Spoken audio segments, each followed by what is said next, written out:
2026 കൊടും തണുപ്പിലും ന്യൂയോർക്ക് നഗരം ഇന്ന് ആവേശത്തിലാണ്. അമേരിക്കയുടെ സാമ്പത്തിക സ്ഥിരാകേന്ദ്രമായ ന്യൂയോർക്കിന്റെ ഭരണസാരഥ്യം ഇനി 34-കാരനായ ഒരു ഡെമോക്രാറ്റിക് സോഷ്യലിസ്റ്റ് നേതാവിന്റെ കൈകളിലാണ്. സുഹ്റാൻ മംദാനി. ലോകത്തിലെ ഏറ്റവും ചെലവേറിയ നഗരത്തിന് ഒരു പുതിയ കഥ പറയാനുണ്ടെന്ന് പ്രഖ്യാപിച്ചാണ് അദ്ദേഹം ഭരണത്തിലേറിയത്. സൗജന്യ പൊതുഗതാഗതവും സാർവത്രിക ശിശു സംരക്ഷണവും വാഗ്ദാനം ചെയ്ത് അധികാരത്തിലേറിയ മംദാനിക്ക് മുന്നിലുള്ളത് പൂമെത്തയല്ല, മറിച്ച് വലിയ വെല്ലുവിളികളാണ്.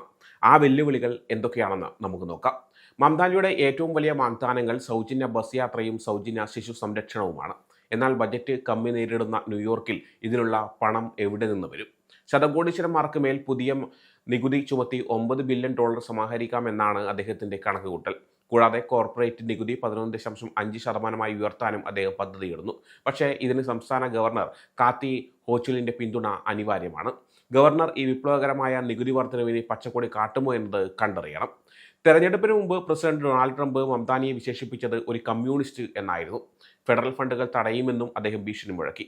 എന്നാൽ ഇരുവരും തമ്മിലുള്ള ആദ്യ കൂടിക്കാഴ്ച തികച്ചും സൗഹൃദപരമായിരുന്നു എന്നത് രാഷ്ട്രീയ ലോകത്തെ ഞെട്ടിച്ചു. എന്നിരുന്നാലും കുടിയേറ്റ നയങ്ങളിൽ ഇരുവരും രണ്ട് ധ്രുവങ്ങളിലാണ്. കുടിയേറ്റക്കാരുടെ നഗരമായി ന്യൂയോർക്ക് തുടരുമെന്ന് മംദാനി ഉറപ്പിച്ചു പറയുമ്പോൾ ട്രംപ് ഭരണകൂടത്തിന്റെ കുടിയേറ്റ റെയ്ഡുകൾ നഗരത്തിൽ വലിയ സംഘർഷങ്ങൾക്ക് വഴിവെച്ചേക്കാം. വാൾസ്ട്രീറ്റിലെ വമ്പന്മാർക്ക് മംദാനിയുടെ വിജയം തുടക്കത്തിൽ ഒരു ആഘാതമായിരുന്നു.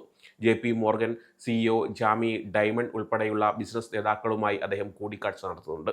നഗരത്തിന്റെ സാമ്പത്തിക അടിത്തറയായ റിയൽ എസ്റ്റേറ്റ്, ഫിനാൻസ് മേഖലകളെ പിണക്കാതെ തന്റെ സോഷ്യലിസ്റ്റ് നയങ്ങൾ നടപ്പിലാക്കുക എന്നത് മംദാനിയെ സംബന്ധിച്ച് ഒരു ബാലികേറ മല തന്നെയാണ്. ഡെമോക്രാറ്റിക് തന്ത്രജ്ഞനായ ഹോവാർഡ് വോൾഫ്സൺ മുൻ ന്യൂയോർക്ക് സിറ്റി മേയർ മൈക്ക് ബ്ലൂംബർഗിന്റെ ഉപദേഷ്ടാവായിരുന്നു. അദ്ദേഹം പറയുന്നതനുസരിച്ച് മംദാനിയെ വിലയിരുത്തുന്നത് പ്രധാനമായും നഗരം എങ്ങനെ പോലീസിംഗ് നടത്തുന്നു, ഷോപ്പിംഗ് ലിഫ്റ്റിംഗ് പോലുള്ള ചെറിയ മോഷണങ്ങളും ജീവിത നിലവാരത്തെ ബാധിക്കുന്ന കുറ്റകൃത്യങ്ങളും എങ്ങനെ കൈകാര്യം ചെയ്യുന്നു എന്നതിനെ അടിസ്ഥാനമാക്കിയായിരിക്കും. മംദാനി പോലീസ് കമ്മീഷണർ ജെസിക്ക ടിഷിനെ ആഡംസ് ഭരണകൂടത്തിൽ സേവനമനുഷ്ഠിച്ച വ്യക്തിയെ പോലീസ് മേധാവിയായി തുടരാൻ ആവശ്യപ്പെട്ടത് ചില ബിസിനസ് നേതാക്കളെയും പൊതുജനങ്ങളെയും ആകർഷിച്ചിട്ടുണ്ട്. മംദാനി ഒരു ഡിപ്പാർട്ട്മെന്റ് ഓഫ് കമ്മ്യൂണിറ്റി സേഫ്റ്റി രൂപീകരിക്കുമെന്ന് വാഗ്ദാനം ചെയ്തിട്ടുണ്ട്. ഇത് മാനസികാരോഗ്യ പരിപാടികളിലും പ്രതിസന്ധി ഘട്ടങ്ങളിലെ പ്രതികരണങ്ങളിലും നിക്ഷേപം നടത്തും. കൂടാതെ നഗരത്തിലെ സബ്വേ സ്റ്റേഷനുകളിൽ ഔട്ട്റീച്ച് പ്രവർത്തകരെ വിന്യസിക്കുകയും ചെയ്യും.